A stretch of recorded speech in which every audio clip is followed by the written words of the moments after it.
Bien, bonjour. Nous allons tâcher d'être concis et de rattraper un petit peu le temps qui nous a échappé. Voilà, en fait, donc je suis artiste plasticien, comme on dit. Je pratique aussi beaucoup la performance. Et il y a de cela environ une dizaine d'années, alors que mon travail interroge globalement les questions de documentation de l'œuvre, le document comme vanité de l'œuvre, en quoi la représentation des œuvres, la re-représentation des œuvres, le cas échéant, sont constitutifs de l'œuvre ou pas, enfin ce type d'interrogation. Concernant l'art action et la performance en particulier, je me suis intéressé sur son devenir et constaté qu'il n'existait absolument aucun protocole de conservation, de préservation, alors que dès les années 80, on a eu des protocoles sur la conservation de l'art vidéo, par exemple, des nouveaux médias et de ce type de choses.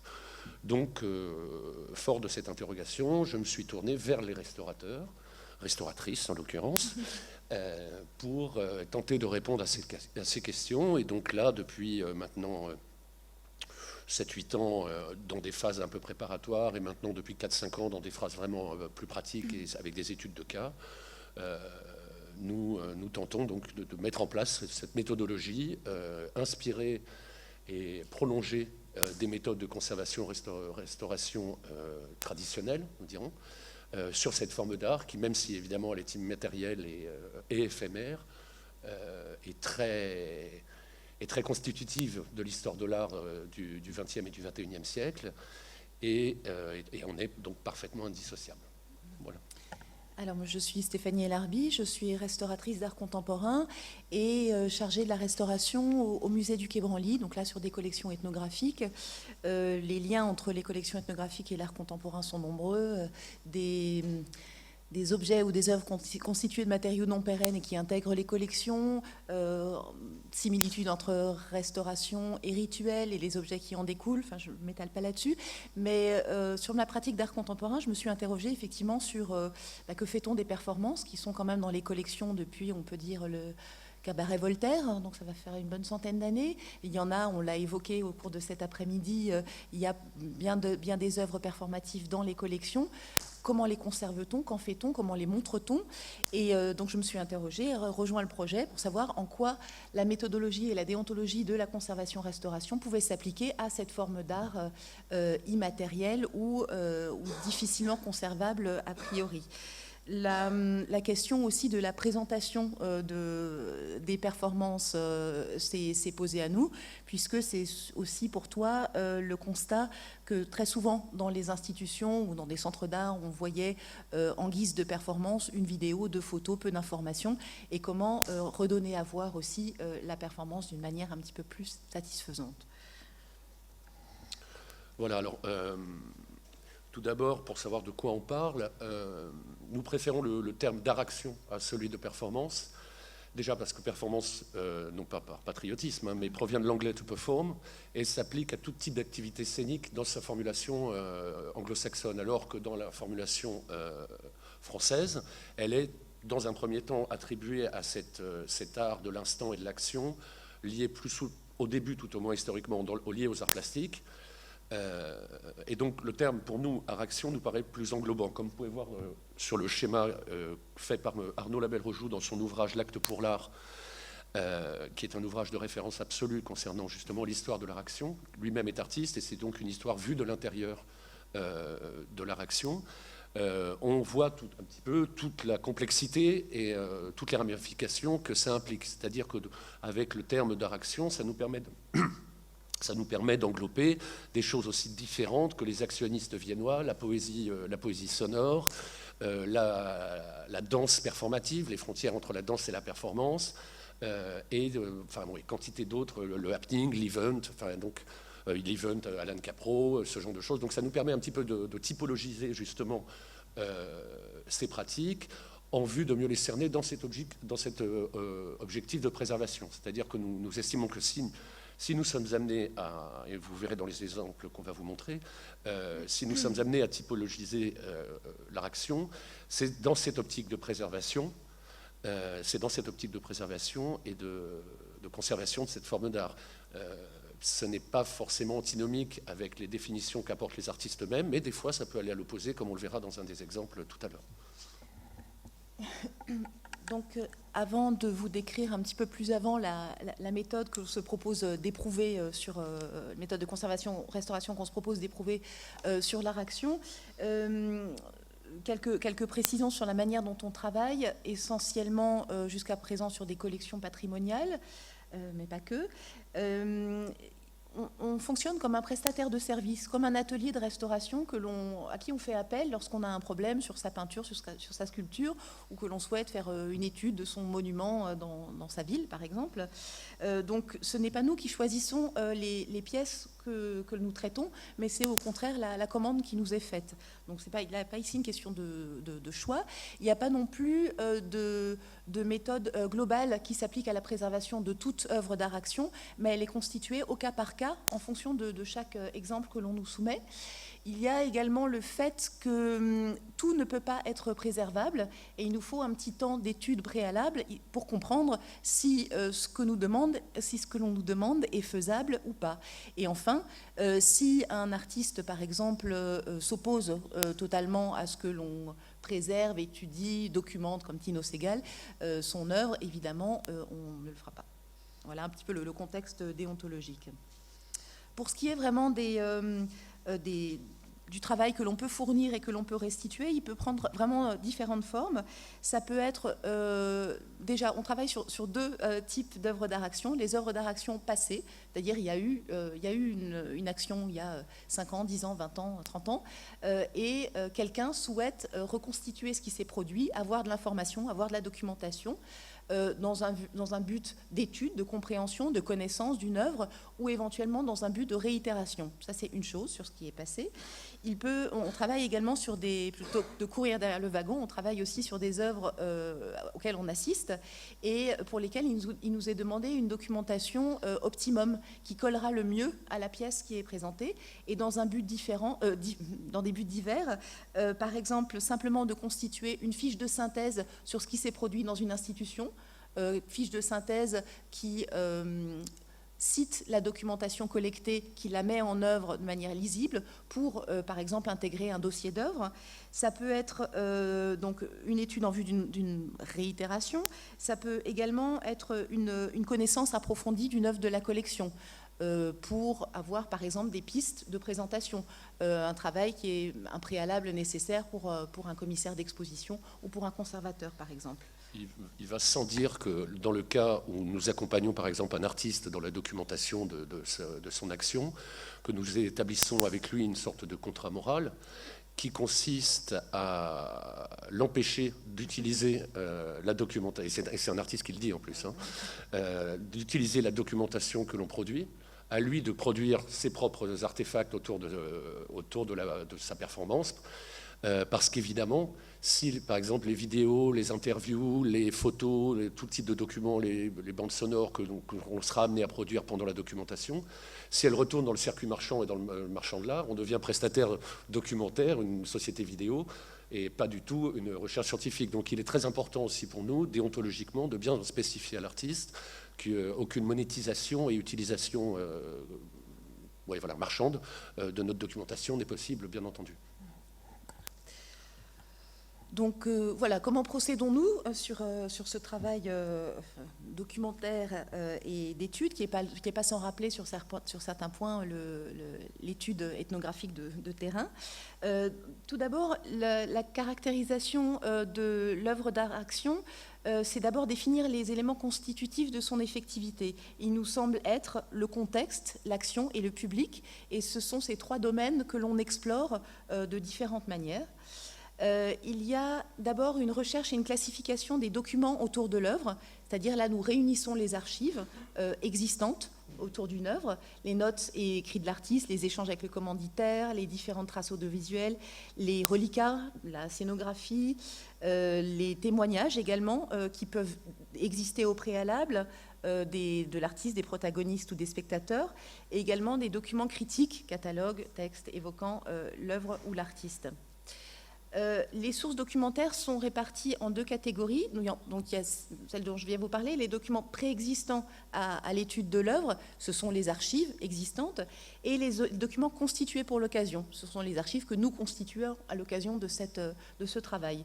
Donc photos, vidéos, tous les échanges, textes, emails, et pour ce qui constitue les archives existantes. Et pour les documents constitués pour l'occasion, nous menons toute une série d'interviews, de témoignages et réalisons des plans, des fiches techniques, des lieux, par exemple, ou des équipements nécessaires à la réalisation d'une action.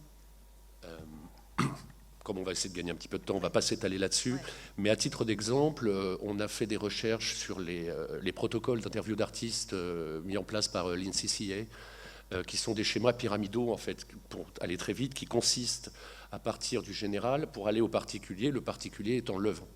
On a tenté d'utiliser cette méthode, mais du fait de l'immatérialité de l'œuvre et ne travaillant que sur le souvenir qu'en a l'artiste, et auquel il ne faut absolument pas faire confiance, on s'est aperçu que c'était un schéma plutôt rhizomatique qu'il fallait utiliser, et ne pas hésiter à faire l'interview en plusieurs fois, parce que ça réveille la mémoire, revenir à la charge, passer par des chemins détournés, rentrer par la petite porte pour sortir par la fenêtre, pour recueillir le maximum d'informations possible. Donc, une fois ces sources documentaires réunies et constituées, nous les classons, nous les évaluons selon les 3 axes qui sont le contexte, l'action et le public, de manière à voir qu'est-ce qui nous renseigne sur quoi et pourquoi, et là où nous n'avons pas d'informations. On a donc ainsi une sorte de cartographie de l'état de connaissance que nous pouvons avoir d'une œuvre, et voir aussi ce qu'il est possible de rendre compte sur cette pièce. Là où vous voyez les croix, c'est qu'il n'y a pas, ces cases-là sont non renseignées, il n'y a pas d'informations ou pas suffisantes. Lors des interviews, donc je passe ici rapidement un exemple d'interview sur lequel on ne va pas s'étaler. Lorsqu'on fait une interview, on travaille, comme tu l'as dit, sur le souvenir des gens. On a classé également les données récoltées pendant les interviews selon 3 axes: les données établies, les données incertaines et les données inconnues. Là aussi, un petit peu à une manière journalistique, en croisant ces informations, on arrive à faire des recoupements, à dégager certaines certitudes, des zones de flou et des zones complètement ignorées sur ce qui a pu se produire, quand, comment, avec qui, avec quelle réception du public, par exemple. Donc ces informations-là qui relèvent de sources audiovisuelles, plus les informations qui relèvent d'interviews ou d'échanges croisés, nous permettent d'avoir une sorte d'état des lacunes également. On peut faire un comparatif entre une peinture, par exemple, qui serait lacunaire et où il nous manquerait 25% ou 50% du motif figuré, et une performance dont on a 50% de connaissances lacunaires ou qu'on ne connaît qu'à moitié, où on a par exemple que quelques briques, que quelques 20% restants. Voilà. Et donc finalement, on se retrouve dans une situation tout à fait similaire à celle d'un constat d'état classique, où devant une toile avec des lacunes, on évalue la taille, le degré de ces lacunes, qu'est-ce qui s'est passé. On a tous des images de fresques antiques, par exemple, où il ne reste plus qu'un bout de colonne, un pied et un bout de cheveux dans un coin, où l'ensemble est très lacunaire. Et donc c'est ce constat d'état qui nous permet un petit peu déjà d'avoir une photographie de l'œuvre, et vis-à-vis du commanditaire, évidemment, essayer un petit peu de dresser quelles sont les lacunes. Une lacune, et ça peut paraître un peu trivial de le dire comme ça, mais une lacune évidente étant par exemple que l'artiste soit décédé, dans le cas d'une réitération, si la réitération était envisageable. Donc c'est tout simplement déjà pouvoir, en ayant bien croisé les informations, dresser le portrait de cette œuvre et son constat d'état, en fait. Le constat d'état serait rassembler les documents signifiants, les classer, les trier et faire un choix des documents signifiants. Le diagnostic, c'est effectivement ce que tu viens de dire, c'est déterminer les zones d'ombre, les zones de lacunes, les hypothèses. Et enfin, la proposition de traitement, ce serait la caractérisation de cette œuvre, ses contours, et envisager une monstration, une manière de la diffuser, un support pour sa médiation. Donc l'objectif de tout ce travail, c'est évidemment de constituer une base de décision pour nos collaborateurs, conservateurs, artistes, commissaires d'exposition, et que la manière de la diffuser, de la montrer, soit faite au mieux et ne soit pas basée seulement sur une petite photo, un mythe qui perdure, ou quelques sources documentaires un petit peu décousues, mais que tout soit réuni pour faire un choix concerté et assumé. Voilà, d'une manière générale, en fait, on considère notre activité comme étant le point de départ, le socle qui va permettre aux conservateurs, aux historiens, aux critiques, aux artistes eux-mêmes par exemple, à une galerie le cas échéant, de pouvoir prendre les décisions patrimoniales, conservatoires liées à cette œuvre. On s'est juste aperçu, en fait, là je reviens de manière un petit peu plus globale, mais que on assiste de plus en plus à cette patrimonialisation de l'art action, mais si vous me passez l'expression, ça tire un peu dans tous les sens.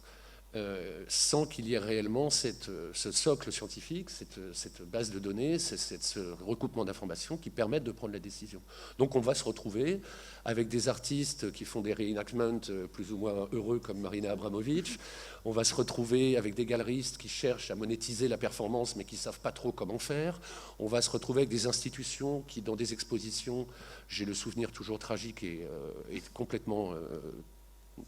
comment dirais-je, traumatique de l'exposition qui avait lieu au Centre Pompidou en hommage à Mike Kelley, en hommage juste après la mort de Mike Kelley, et où la première pièce de l'exposition était une performance, pardon, le titre ne me revient plus, et on avait en tout et pour tout les quelques objets qui avaient servi lors de la performance posés sur un socle, une photo de Mike Kelley en train de souffler dans un tube un peu à la manière d'un didgeridoo, et c'est tout.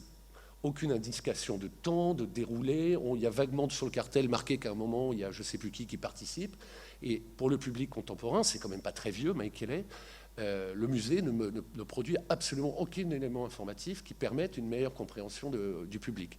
Le but, évidemment, de notre but, le but de notre but, étant évidemment de s'adresser au public. Il s'agit d'un travail de muséographie, en quelque sorte, ultime, qui permette à un public décalé d'une performance, d'une action, de pouvoir appréhender une œuvre passée.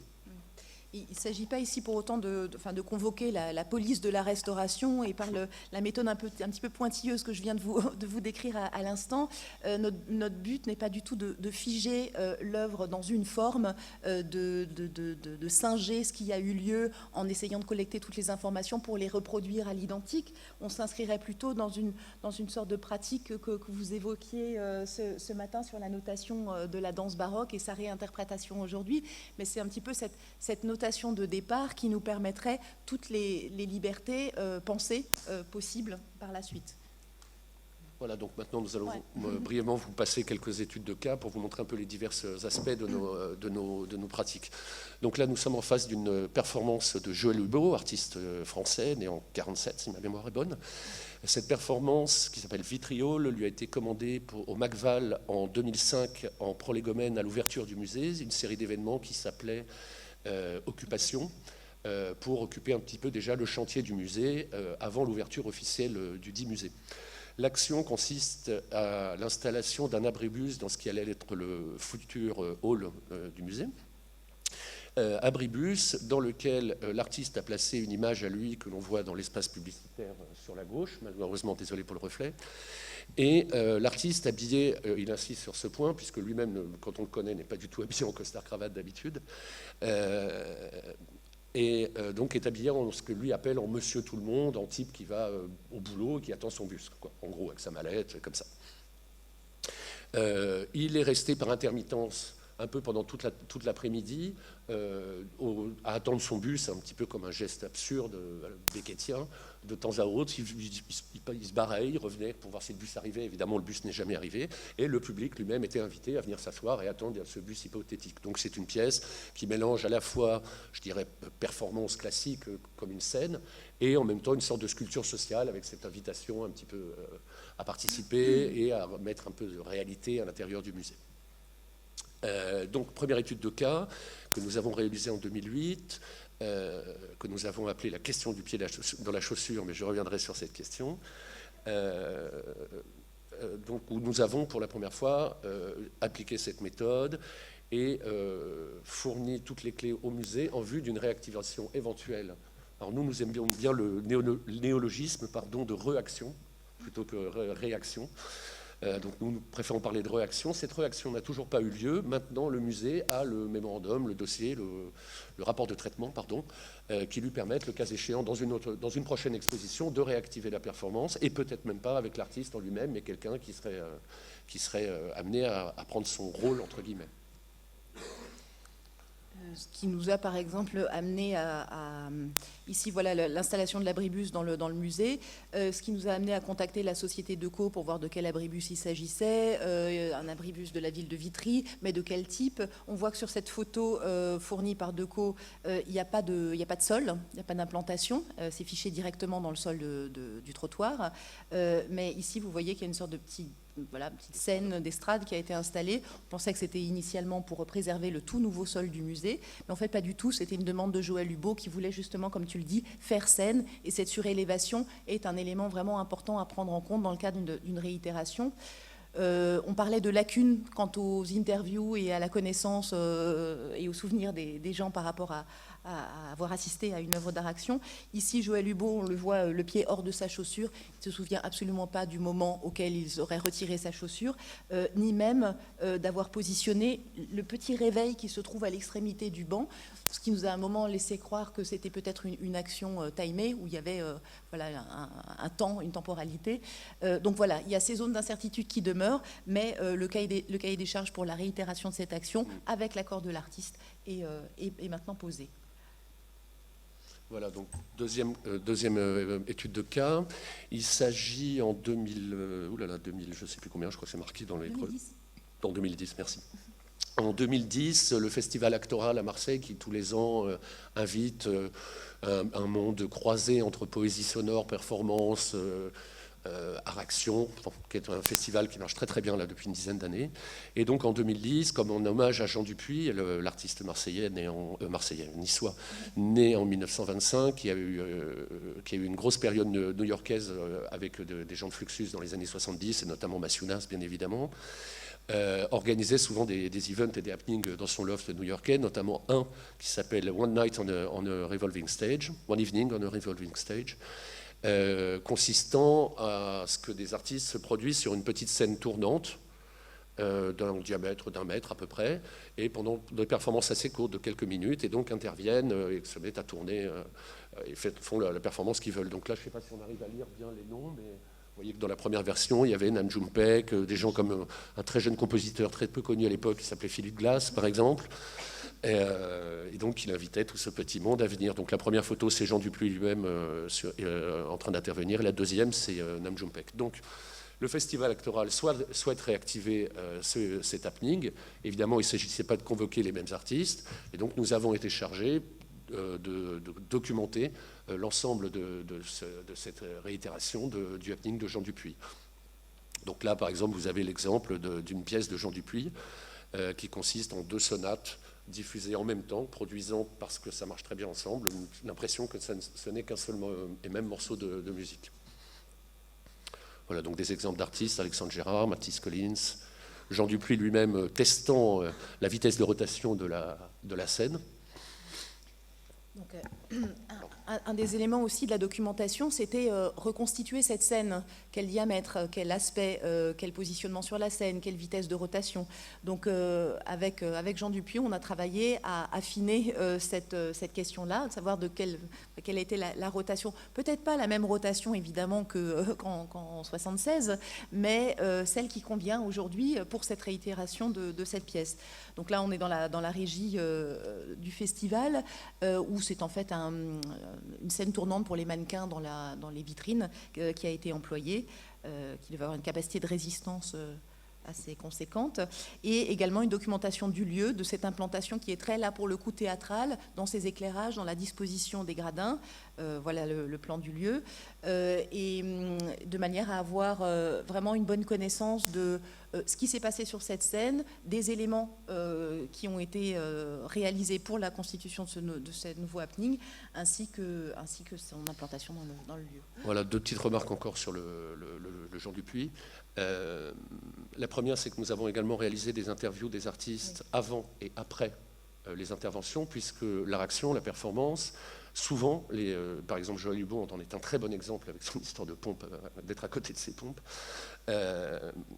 souvent partent dans une direction, mais ne savent pas quand ça va s'arrêter, souhaitent s'arrêter en faisant quelque chose, mais finalement, dans l'improvisation, vont faire autre chose. Donc pour nous, il est vraiment important, quand on peut le faire, de documenter quel est le désir de l'artiste avant la pièce et quelle est la réalité en fait de son acte après et qu'est-ce qui a changé, et pourquoi, et comment. Et donc là, on a vraiment des informations extrêmement précieuses.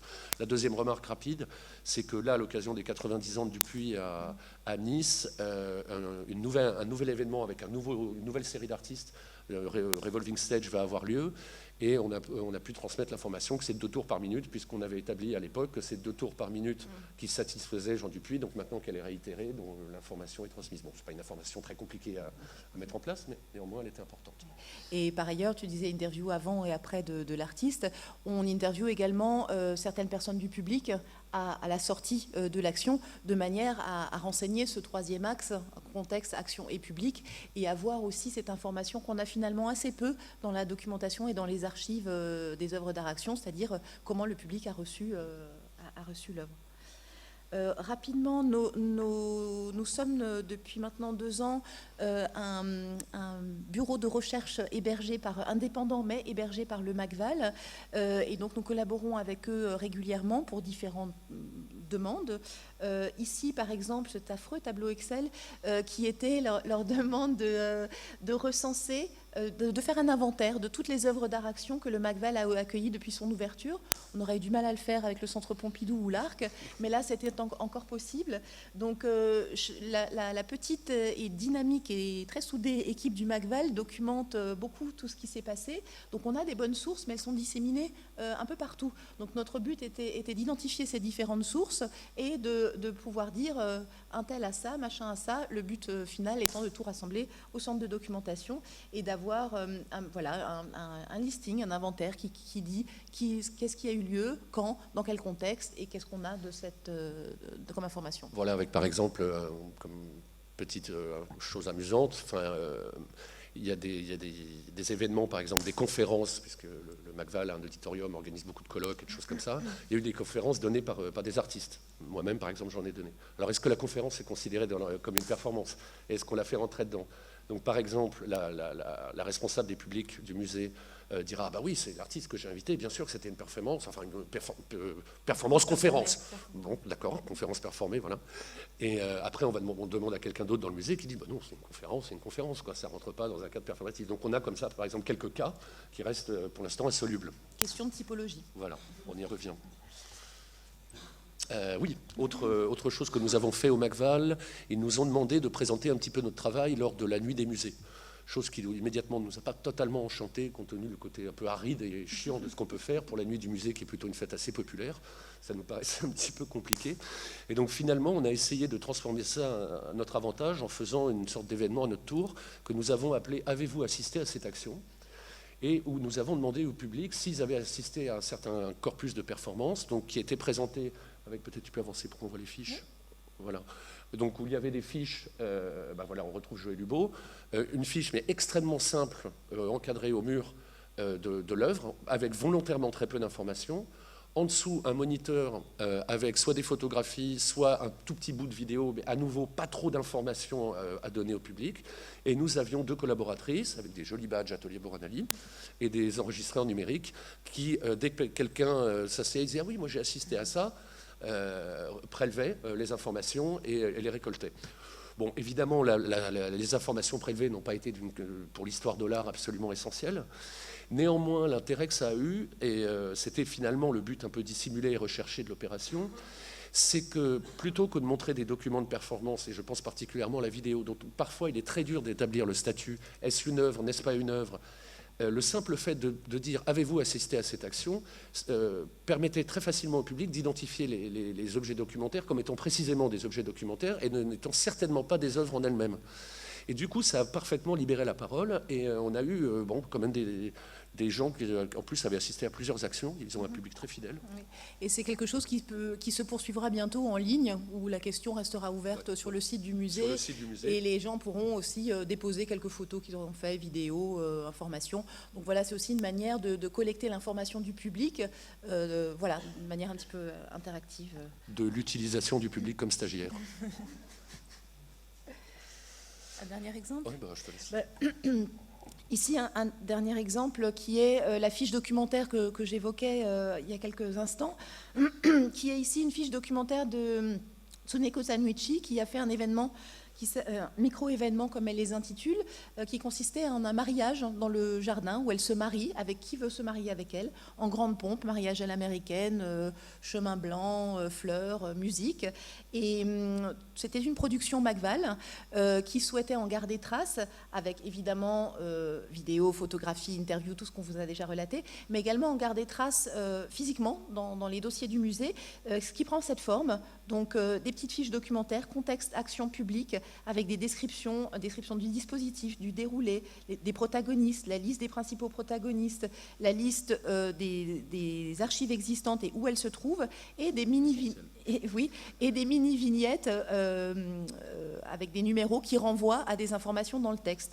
Donc ça tient avec le plan de la journée, ça tient sur 3 pages, ça semble simple à faire, mais c'est extrêmement interrogeant de choisir les bonnes informations qui doivent intégrer ce genre de fiche de musée, en quelque sorte.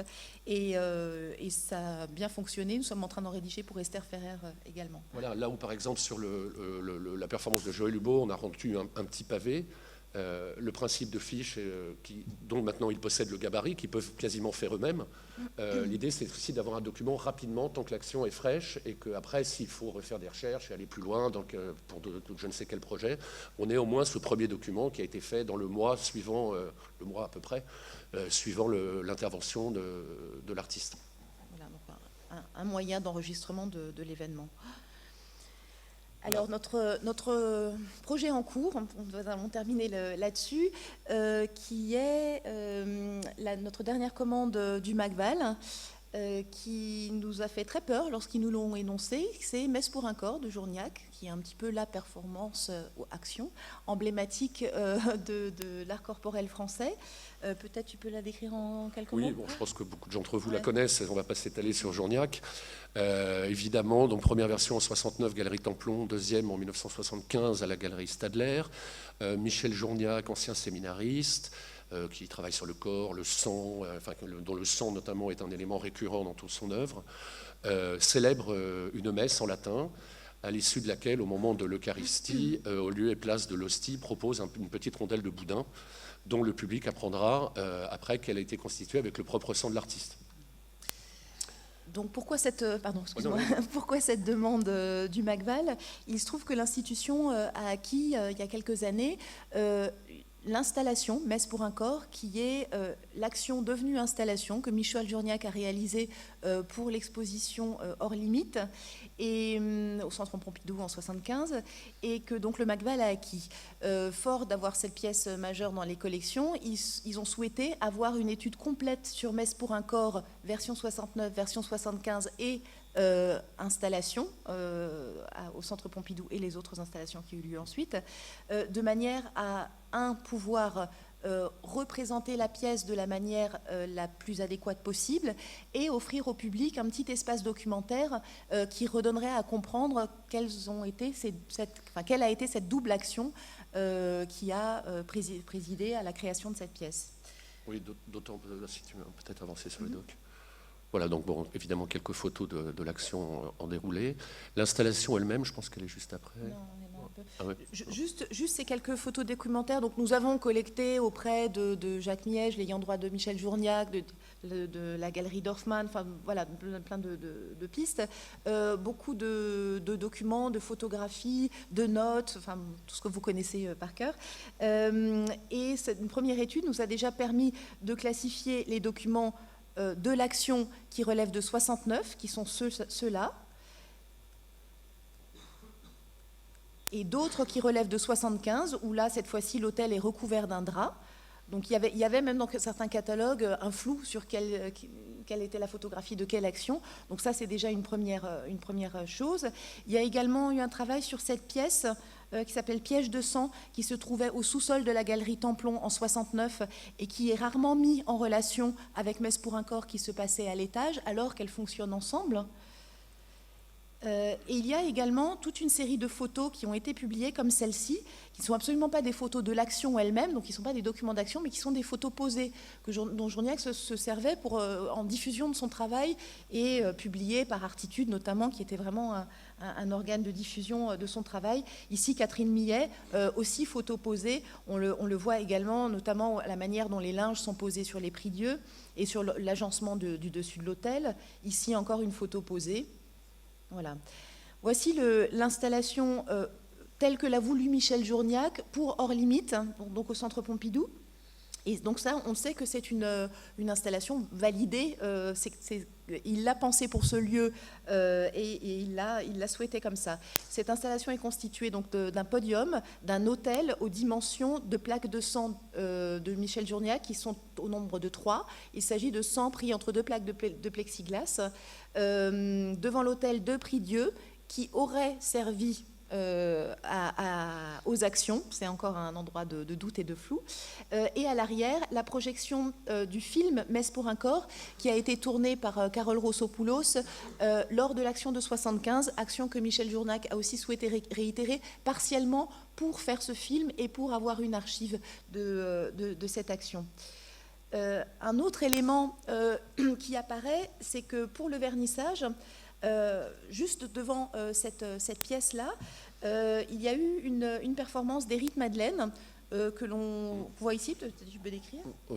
Donc Éric Madeleine, qui à l'époque se faisait appeler Madine Éric, et avait un travail de corps-objet où il louait ses services comme chaise, comme table, comme pied de micro pour un groupe de rock, comme range-vélo avec le vélo dans les fesses, comme marche là en l'occurrence.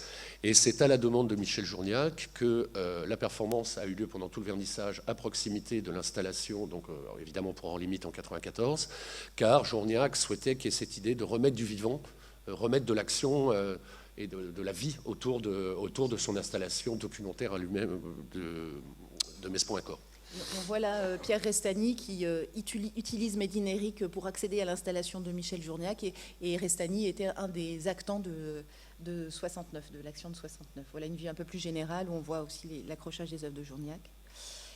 Deuxième présentation de cette installation, Traces du Sacré, toujours même commissariat de Jean Deloisy, mais cette fois-ci Michel Journiac était déjà décédé à ce moment.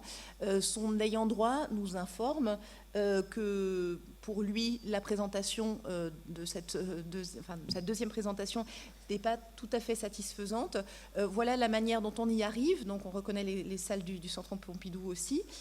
On approche avec cette grande peinture d'Hermann Nietzsche à gauche, donc déjà très sanglante. Et vous voyez au fond, là, juste l'autel. Donc les prie-dieu ont disparu. Voilà, il y a l'autel et les plaques de sang éclairées très vivement, et la recette du boudin qui fait partie de l'installation également, qui est accrochée à côté, en vis-à-vis.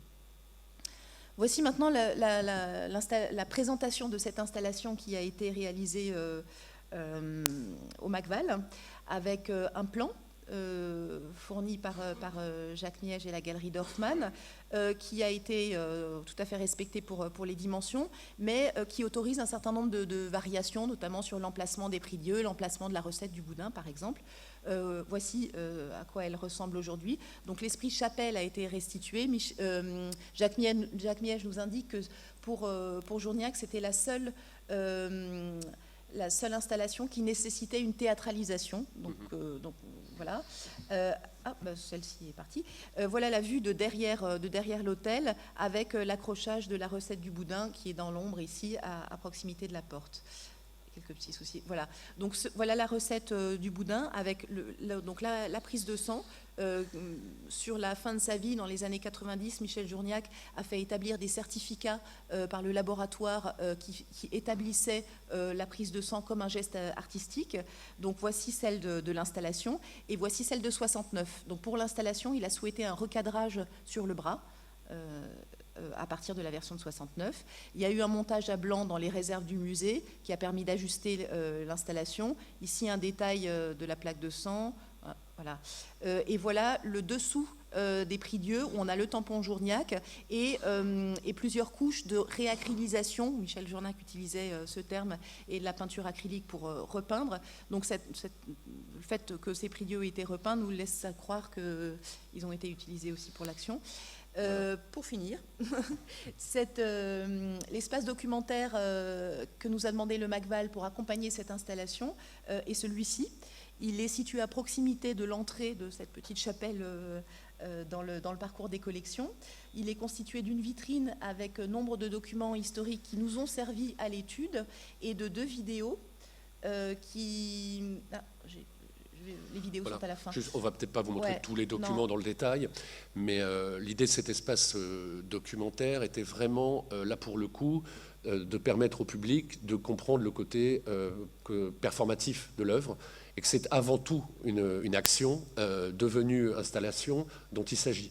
Et donc, il y a donc à gauche la vidéo d'une interview de Jean-Luc Moulin et Catherine Millet, tous les deux actant de 2 versions différentes de la performance, qui racontent la performance lors d'une sorte de journée d'études organisée par Sophie Delpeux à la Maison Rouge. Et à droite, une interview de Michel Journiac, où il parle aussi d'autres choses que Metz pour un corps, mais parle aussi de Metz pour un corps, réalisé par Jean-Luc Montessoro dans les années 90. Et nous avons également ici le missel qui a servi aux actions et qui n'est pas que comme ça un élément fétiche de cette action, mais qui est surtout un document de travail que Michel Journiac a toujours utilisé. Ici, on voit le missel annoté et on voit Communion Boudin inscrit. Donc c'est vraiment sa feuille de route en fait pour l'action. Et on continue encore de l'étudier parce qu'ici on voit par exemple dans la marge des petits bonhommes qui font une sorte de gestuelle qui n'est pas sans rappeler la notation chorégraphique, une petite gestuelle qui lui permet aussi, lui, de performer. Voilà, un point qui est essentiel, c'est qu'on pense très bien connaître cette performance, mais comme le seul document dont on dispose vidéo est un montage, on ne sait toujours pas combien de temps la durée, en fait. Ça peut paraître anecdotique, mais donc si on arrive à retrouver le déroulé total de l'action, il va être aussi très intéressant pour nous de savoir ce qu'il a enlevé au montage et pourquoi il l'a enlevé au montage. Je ne pense pas qu'on retombera sur les roches, mais en tout cas, donc par exemple, comme la messe est en latin pour l'essentiel, nous sommes en train de faire traduire l'ensemble de la messe en latin et de comparer avec ce qui est dans le missel et les annotations pour voir ce qu'il a enlevé et gardé. Et voilà, donc pour terminer, un document qui a été organisé par les étudiants de Journiac lorsqu'il était prof à Saint-Charles, dans un véritable journal qui s'appelle Nostradamus, le journal de l'actualité mystérieuse, qui est étonnamment disparu depuis, qui n'existe plus, et où donc il y avait un véritable article comme ça sur le cannibale de l'île Saint-Louis. Et pour l'anecdote un petit peu amusante, nous avons retrouvé l'original chez un libraire perdu dans l'Isère, qui nous a envoyé ça pour 18 € par la poste, très aimablement. Et que lorsque je discutais avec lui au téléphone pour lui expliquer qu'on travaillait pour un musée, tout ça, il me fait « Oh, c'est quoi votre musée? C'est le musée du Boudet ?» Oui, oui, voilà. Mais par contre, mine de rien, ce document il est aussi important pour nous parce qu'on présente souvent Michel Journiac comme un artiste extrêmement austère, qui travaille sur le sang, la religion, des choses comme ça, extrêmement le corps, enfin des choses très très lourdes. Mais, et ça nous en sommes convaincus et ça nous a été aussi confirmé, il y a un rire Journiac, il y a une dimension grotesque et volontairement énorme dans ce qu'il fait. Et c'est ce genre de petits documents qui, dans notre vitrine documentaire, permettent aussi au public de comprendre qu'il ne faut pas forcément prendre ça aussi au pied de la lettre et que même s'il y a sacrilège, blasphème, tout ce qu'on veut, il y a quand même une dimension drôlatique évidente dans l'œuvre de Michel Journiac. Et on s'arrêtera là. Et on s'arrêtera là.